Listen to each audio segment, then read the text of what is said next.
क्या अविद्यानामन्तस्तिमिरामिहिरद्वीपनगिरे निर्विशेषमनस्काय श्रीवीरस्वामिने नमः। अनंत आस्था के निकेतन भगवान महावीर के चरणों में वंदना। अनंत शक्ति के स्रोत महाप्राण पूज्य गुरुदेव के चरणों में वंदना। समागत धर्म परिषद बंधुओं को अभी हमने सद्य सुधा प्रभा जी से सुना कि परिवार की खुशहाली के लिए व्यक्ति को क्या करना चाहिए। मैं इसी विषय को कुछ और आगे बढ़ाने का प्रयत्न करूं। सच में परिवार का हर रिश्ता मिश्री से मीठा होना चाहिए। परिवार के हर रिश्ते में फूल की तरह सुगंध होनी चाहिए।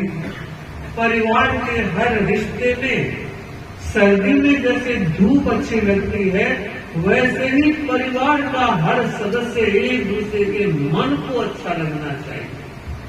गर्मी के दिनों में चांद की चांदनी शीतलता देती है, ठीक इसी तरह परिवार में रहते हुए हर व्यक्ति को देखकर मन में शीतलता और सुकून पैदा होना चाहिए। तो मानना चाहिए वो परिवार है। और हकीकत में जिस परिवार में पति पत्नी और बच्चे अगर ये तीन ही रहते हैं तो मैं उसे परिवार नहीं घर कहा जाएगा। जिस परिवार में पति पत्नी बच्चों के साथ माँ बाप भी रहते हैं, दादा दादी रहते हैं, वो घर नहीं वो परिवार है। आप मानकर चलिए मकान और घर में फर्क है। मकान ईंट पत्थर चूने से बनता है, मगर घर और परिवार के एक दूसरे के सौहार्द प्रेम और समन्वय से बनता है। लोग मंदिर जाते हैं, लेकिन मैं बहुत बार कहा करती हूँ कि घर अपने आप में एक मंदिर है और माता पिता दोनों भगवान का रूप है।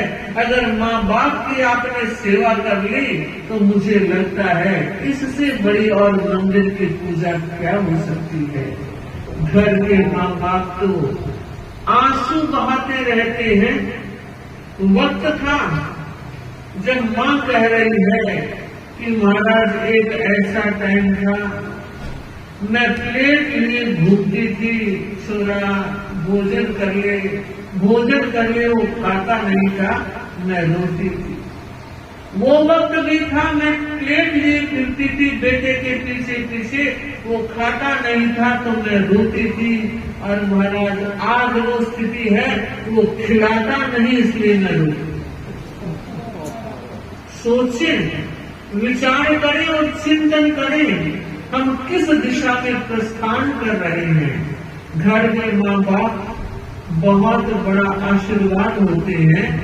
आपने देखा होगा भोजन कितना ही सुंदर दिखाई दे रहा हो, आपने तोड़ लिया और उसमें अगर नमक नहीं तो अच्छा नहीं लगेगा।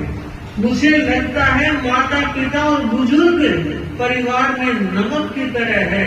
भोजन का स्वाद नमक से बढ़ता है और परिवार की शोभा बुजुर्गों से अनुभवियों से होती है।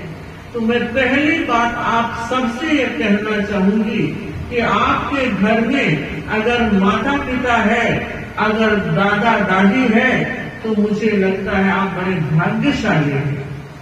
वरना आज की लाइफ में परिवार इतने संकुचित हो गए हैं कि मुझे लगता है जो सामूहिकता थी, जो सरसता थी, जो समरसता थी, वो खत्म से होती चली जा रही है।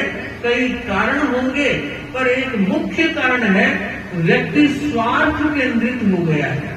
बस मेरा स्वार्थ पूरा होना चाहिए, ये किन प्रकार वो होता है तब सब ठीक है। एक सच्ची घटना का जिक्र करूं। पिता के 2 बेटे थे, माँ पिता और 2 बेटे। जब तक शादी नहीं हुई माँ बाप के आसपास घूमते थे, पिता के पास धन दौलत अच्छी थी, और जब शादी हो गई पिता ने काम करना बंद कर दिया कि अब तो बेटे बड़े हो गए हैं, वो करेंगे, मैंने तो बहुत किया है, अब आराम से रहूंगा। और दोनों बेटों की बहुओं ने कहा अब यहाँ रहने की कोई जरूरत नहीं है, शहर में चलो और कोई काम देखो। दोनों बेटे माता पिता को छोड़कर चले गए, अलग से रह रहे हैं, दूसरे गांव में रह रहे हैं, सब कुछ माँ बाप अपना कर रहे हैं। एक दिन अचानक पिता की डेथ हो गई, और जब उन्हें सूचना मिली दोनों भाई दौड़कर आए और कहा गांव वालों से हम पिता के लाश नहीं उठाने देंगे। क्या बोल रहे हो, सोच के बोलो। कि बिल्कुल सोच करके आए हैं, पहले पिताजी की संपत्ति का बंटवारा होगा, उसके बाद लाश उठेगी। माँ ने देखा परिवार की इज्जत जा रही है, कितनी देर लाश घर में रहेगी। और उसने जो बैठे थे गांव के मुखिया लोग कहा आखिर ये सारा छोड़कर चले गए, 2 मिनट का वक्त भी नहीं लगा, और मुझे भी तो सारा छोड़कर जाना है, और आखिर तो इन्हीं का है, आज दे या कल दे क्या फर्क पड़ता है, आप जो कुछ है बंटवारा करते हैं। उन्होंने कहा माँ जी देख लो कि मैंने देख लिया है, आपस में लड़ाई अच्छी नहीं है, आप लोग बंटवारा कर दो। बंधु जमीन का, जायदाद का, धन का, संपत्ति का सबका बंटवारा हो गया। 12 दिन हुए और दोनों बेटे चले गए। माँ को पूछा नहीं, मकान भी ले लिया, जमीन भी ले ली, पैसा भी ले लिया, जेवरात भी ले लिया। और 12 दिन के बाद उस माँ ने ये कहा कि पंचों अब मेरी व्यवस्था करो। मकान वाला कह रहे मकान खाली कर दो, जमीन वाला कह रहा है जमीन मेरी है, पैसा सारा ले लिया तो मैं क्या करूंगी, मेरी भी तो कुछ व्यवस्था हो। दोनों को बिठाया और दोनों को कहा अपने पिता की सारी संपत्ति ले ली, तो माँ तो आपकी है, इसकी व्यवस्था भी करो। तो देखिए बड़ी मुश्किल से तैयार हुए लोगों के कहने पर कि 1 से 15 तारीख माँ बड़े बेटे की रहेंगी, 16 से महीने के 15 दिन इसके 15 दिन इसके। एक दिन एक संत उसके गोसरी गए, उस बहन ने कहा महाराज उपवास कुछ कर दो। तो कहा बहन आज तो 11, 14, 500, 8 कुछ भी नहीं है, फिर भी उपवास। कि महाराज आज 31 तारीख। संतों ने कहा 31 तारीख से क्या फर्क पड़ता है, कि महाराज मेरी व्यवस्था 30 दिन की है, 15 दिन एक बेटे के, 15 दिन एक बेटे के, तो 30 हो गए। जिस महीने की 31 तारीख होती है उपवास कर। भाग्यवानों ध्यान रखना और विचार करना कि अगर ऐसा आपके बच्चे आपके घर में देख रहे हैं तो कल क्या होगा सोच लेना। एक सेठ था, पत्नी के कहने में आया और पत्नी ने कहा कि यह बूढ़ा फू फू करके सारा जमीन चू चू करके खराब कर रहा है, इसको बाड़ी में ले चले। बेटे ने पिता को बाड़ी में रख दिया, हाथ में एक घंटी दे दी और कहा जब भी जरूरत हो इसको बजा देना, खाना पीना मिल जाएगा। सास बहुत पहले ही गुजर चुकी थी और सेठ सोचता है कि कैसा दिन आया, कैसा वक्त आया। बंधु परिवार के बीच तो दुख का समय भी कट जाता है, लेकिन अकेले में समय काटना ऐसा लगता है समय व्यक्ति को काट रहा है, व्यक्ति समय को नहीं काट रहा है। ये परिस्थिति होती है। बंधु सेठ बहुत मुश्किल से रह रहा है, दाढ़ी वाड़ी सब बढ़ चुकी है, बस घंटी बजाता है तो आ जाता है भोजन, नहीं तो नहीं। एक दिन उसका पोता गेंद खेल रहा था, वो मोरे में गेंद गिर गई। उसको लेने के लिए जब वो आया और देखा दादा यहाँ क्या, तो कहा भाई तेरे पिताजी ने मेरे लिए ये जगह सुरक्षित कर दी। तो दादा खाना पीना, तो उसने कहा ये घंटी देती है, इस घंटी को बजाता हूँ तो भोजन पानी आता है। और बंधु छोरे ने क्या किया, वो घंटी लेकर चला। अरे कहा रे छोरे ये क्या कर रहा है, घंटी लेकर चला गया। सुना नहीं। बंधु उसने अपने घंटी रूम में जो उसकी अलमारी थी रखी। पूरे दिन में घंटी बजी नहीं। शाम को समय जब बेटा घर भोजन करने के लिए आया, भोजन कर लिया, थोड़ी देर बतिया लिया और कहा आज घंटी क्यों नहीं बजी। तो बहू ने कहा आज पूरे दिन में नहीं बजी है, कोई ठीक नहीं होगी तबीयत। आखिर तो बात था ना। बेटा गया और कहा पिताजी घंटी क्यों नहीं बजाई। तो कहा प्यासा मर रहा हूं, पहले पानी पी। बेटा पानी लेकर आया, बाप ने पानी पिया और कहा तेरा छोरा घंटी लेकर चला गया। मैंने बहुत कहा नहीं माना। और बंधु कि ठीक है पापा अभी जाता हूं, मैं घंटी भेज देती। जाकर अपने बेटे से कहा कि दादे की घंटी लेकर आ गया। कि हाँ कहाँ रखी है, अलमारी में रखी है, जा दादा को लेकर आ। नहीं दूंगा। क्यों नहीं दूंगा, नहीं दूंगा। अरे बता तो सही क्यों नहीं देगा। तो कि कल जब आप बूढ़े होंगे तो मुझे घंटी खरीदनी नहीं पड़ेगी। जब आप बूढ़े होंगे तो घंटी खरीदनी नहीं पड़ेगी, तो पैसे बचाने के लिए घंटी अलमारी में लेने। दीपक जला लाइट से और पत्नी के पास जाकर कहा अभी तो एक को घंटी दी है, ये अपन दोनों को घंटी दे देते। सारी बात बताने के बाद रात को सो नहीं सका। सुबह होते ही अपने पिता के पास गया और कहा पिता से घर के अंदर चलो।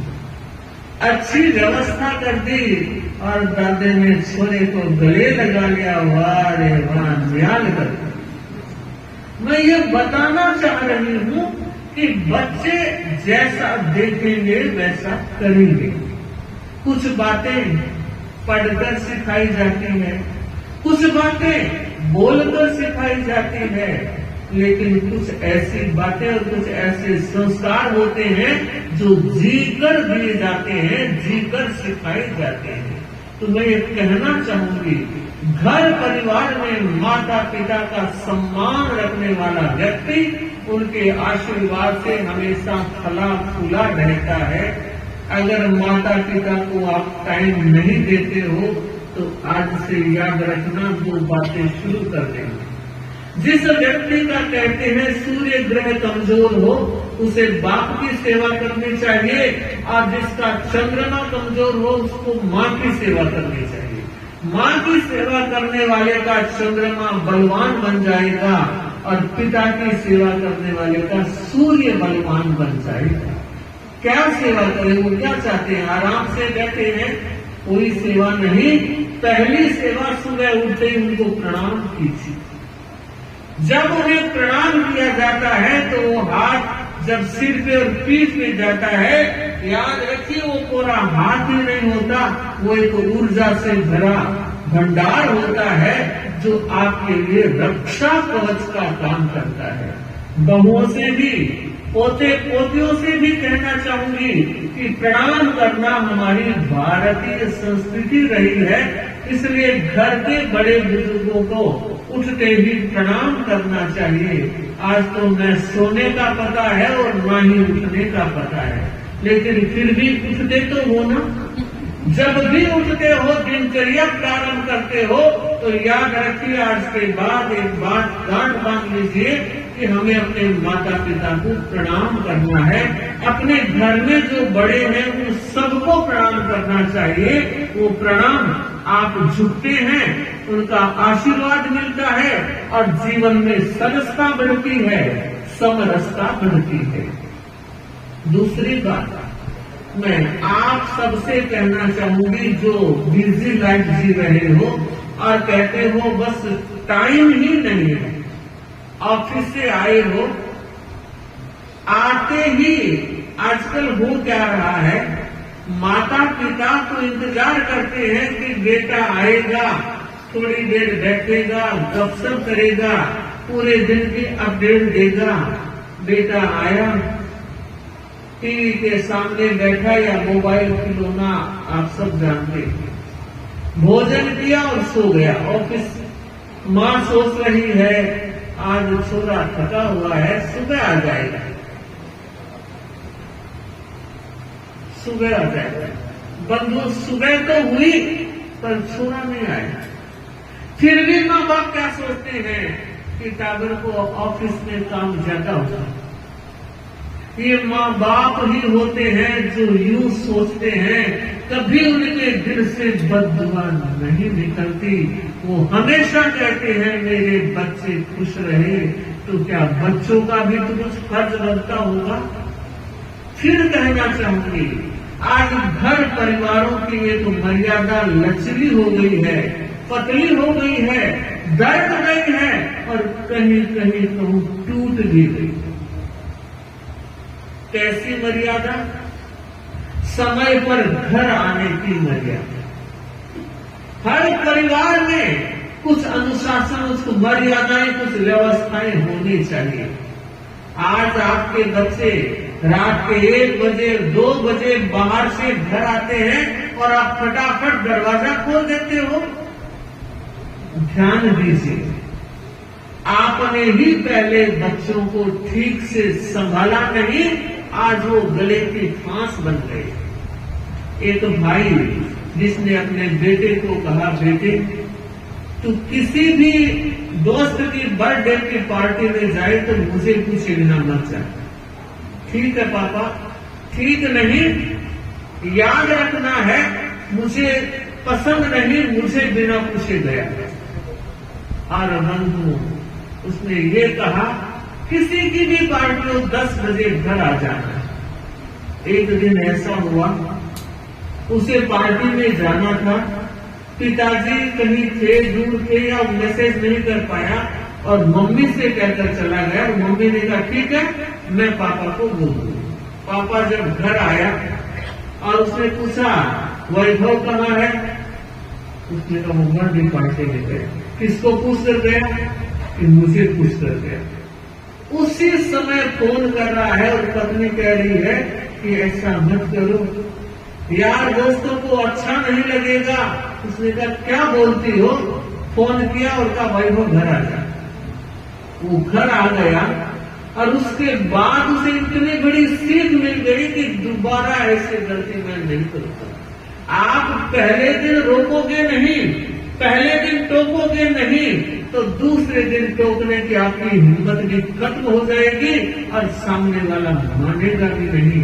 ये बेटों की बात है, आजकल बेटियां भी ऐसा कर रही है।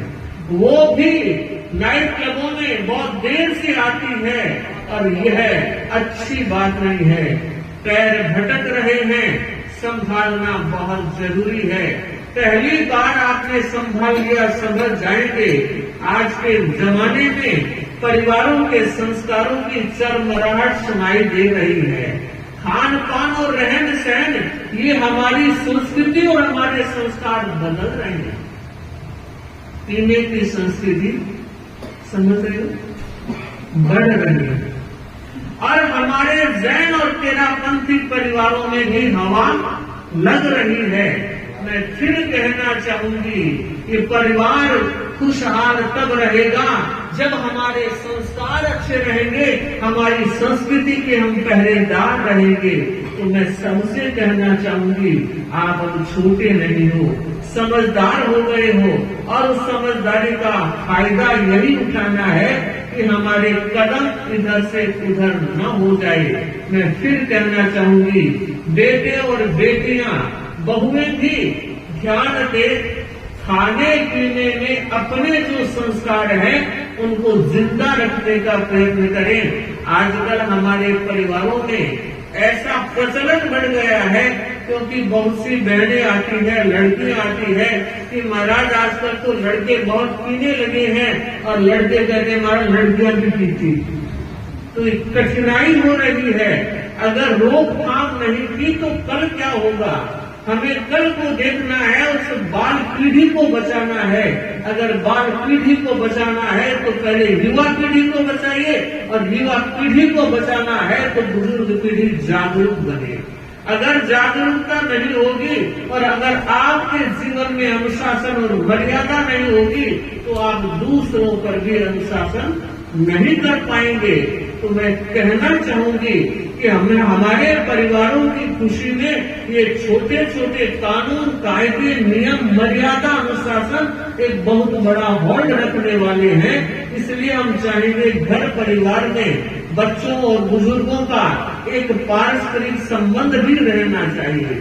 15 दिन में सही, महीने में सही, एक बार पूरा परिवार मिलकर बैठकर गोष्ठी करे, मीटिंग करे। आजकल तो ना मीटिंग साथ में होती है ना मीटिंग साथ में होती है, कुछ भी साथ में नहीं होता है। वो वक्त था जब एक थाली में सारे बैठते थे, एक छत के नीचे सोते थे, मकान कच्चे होते थे, छोटे होते थे, मगर दिल बड़े होते थे। आज मकान बड़े हो गए हैं मगर दिल छोटे हो रहे हैं। तो हमें देखना है, हमें विचार करना है कि हम जिस संस्कृति में जी रहे हैं, जिस सभ्यता में जी रहे हैं, हमें पाश्चात्य संस्कृति से बचकर रहना है। वो झुकाव हमारे लिए खतरा बन रहा है और उस खतरे को दूर करने के लिए हर परिवार के हर व्यक्ति का दायित्व है कि वह परिवार के संस्कारों को, धर्म के संस्कारों को अपने जीवन में उतारने का प्रयत्न तभी कर सकता है जब वो चीज उसके जीवन में रहे। आप देखिए एक छोटा सा प्रसंग, अमेरिका में विदासर का एक परिवार, बेटे अमेरिका रहते थे, अपने माँ और पिता को लेकर गए अमेरिका। क्यों लेकर गए? माँ पिता का 50 वर्ष शादी का पूरा हो रहा था और वो फंक्शन उन्होंने अमेरिका में रखा। माँ बोरिया बांधती थी, घाघरे ओढ़ने पहनती थी, आज तो मैं दिखाई नहीं है, रेस ही समाप्त हो गया है। थोड़ी साड़ियां तो दिख रही है, पता नहीं आने वाली कल को भी दिखाई देगी। वक्त बदल रहा है, वक्त की रफ्तार के साथ भाव, भाषा, शैली, रहन सहन सब पर प्रभाव आ रहा है। तो बंधु जो अमेरिकन लोग थे वो सारे उसके फ्रेंड सर्कल का आया। एक व्यक्ति ने पूछा उनकी मां को कि आपको शादी को कितने वर्ष हो गए? तो क्या 50 वर्ष। अगली बात सुनिए, तो क्या 50 वर्ष से एक ही आदमी के साथ हो?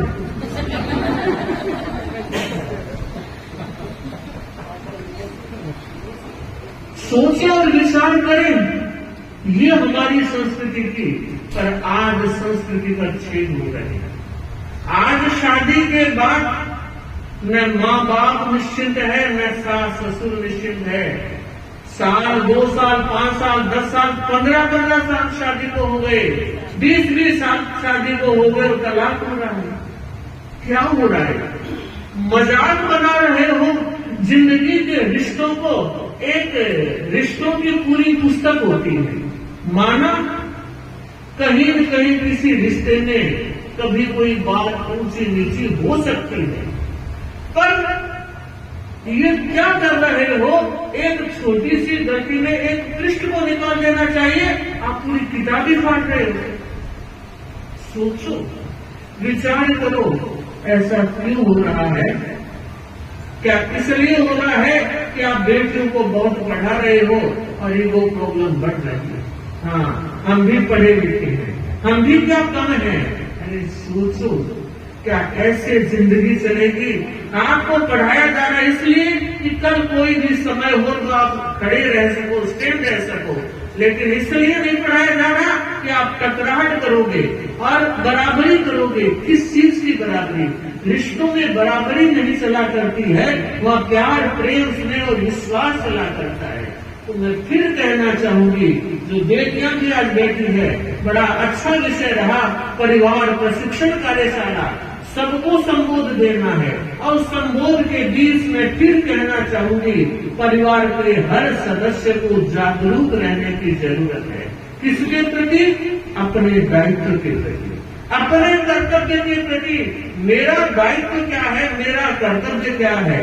हक के प्रति तो सब जागरूक हो, और जहाँ दायित्व की बात आती है वो पीछे हट जाते हो। ऐसा नहीं होना चाहिए। आप हक के हकदार हो तो दायित्व पालन करने के लिए भी उतना ही पूरा जिम्मा आपका है। इसलिए हर परिवार को ध्यान देने की जरूरत है। वह परिवार जिस परिवार में भाई भाई गले से मिलते हैं, भाई भाई प्रेम से रहते हैं, मुझे लगता है वो परिवार स्वर्ग है। और जहाँ परिवार में भाई भाइयों में झगड़ा हो रहा है, केस कौन हो रहे हैं, कचहरियां जा रहे हैं, तो मुझे लगता है कि वो क्या स्वर्ग और नरक की जो बात हम करते हैं, यही स्वर्ग है और यही नरक है। स्वर्ग और नरक दोनों यही है। इसलिए मैं फिर कहना चाहूंगी, धर्म हमें सिखाता है कि मृत्यु में सब भूए से प्राणी मात्र के प्रति मेरी मैत्री की भावना बढ़ती रहे। और भाई भाई के साथ लड़ते हो, छोटे से जमीन के टुकड़े के लिए लड़ते हो, इन नोटों के लिए लड़ते हो, जबकि पता है दुनिया से जाते वक्त ऐसी कोई व्यवस्था नहीं है कि जमीन को साथ लेकर जा सको या पैसों को साथ लेकर जा सको।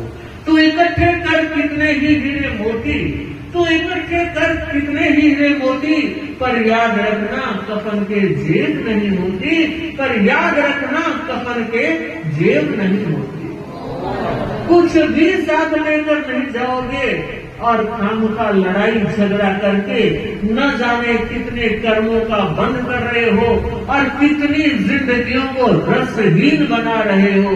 आप खुद तरसते हो, तड़पते हो और दूसरों को भी तरसाते हो, तड़पाते हो। यह धार्मिकता नहीं है, यह सज्जनता नहीं है। हम धार्मिक हैं तो हमारी सज्जनता बढ़नी चाहिए, शालीनता बढ़नी चाहिए और एक दूसरे के प्रति विश्वास भी मजबूत होना चाहिए। माता पिता, भाई बहन, भाई भाई, पति पत्नी, ये सारे रिश्ते होते हैं तो परिवार बनता है। एक दिन की बात, रात के 12 बजे पति ने अपनी पत्नी को उठाया, भर नींद में भी उठाया और उठा करके कहा कि क्या बात है, कि मैसेज देख किसका आया है। उसमें लिखा था, पति कह रहा देख लिखा है ब्यूटीफुल। बोलिए किसका मैसेज है। उसने कहा ऐसा कैसे हो सकता है कि देख नहीं रहा। अब उसने आंख खोल के देखा तो कई बार पढ़िए, इसमें ब्यूटीफुल।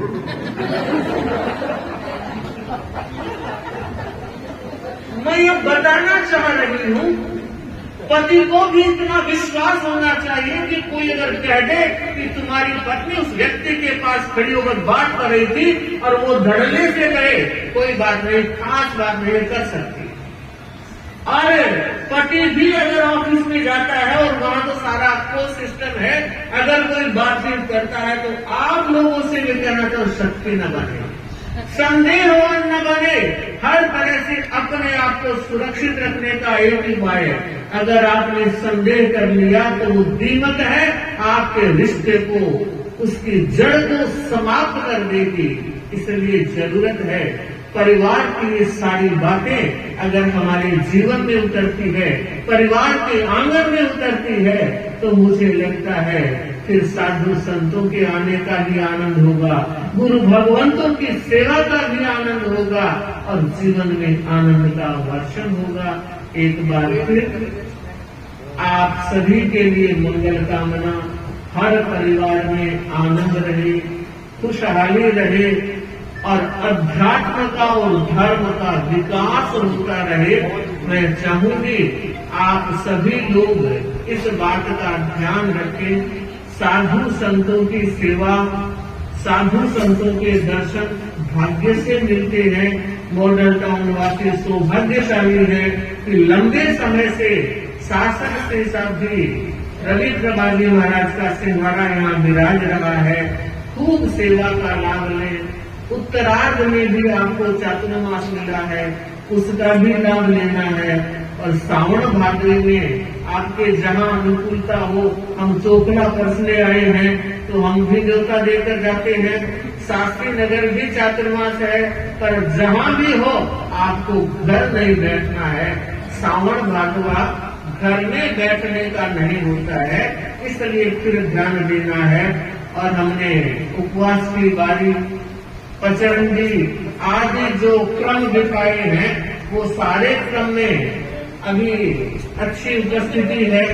हम चाहते हैं आप लोगों ने जिन्होंने अभी तक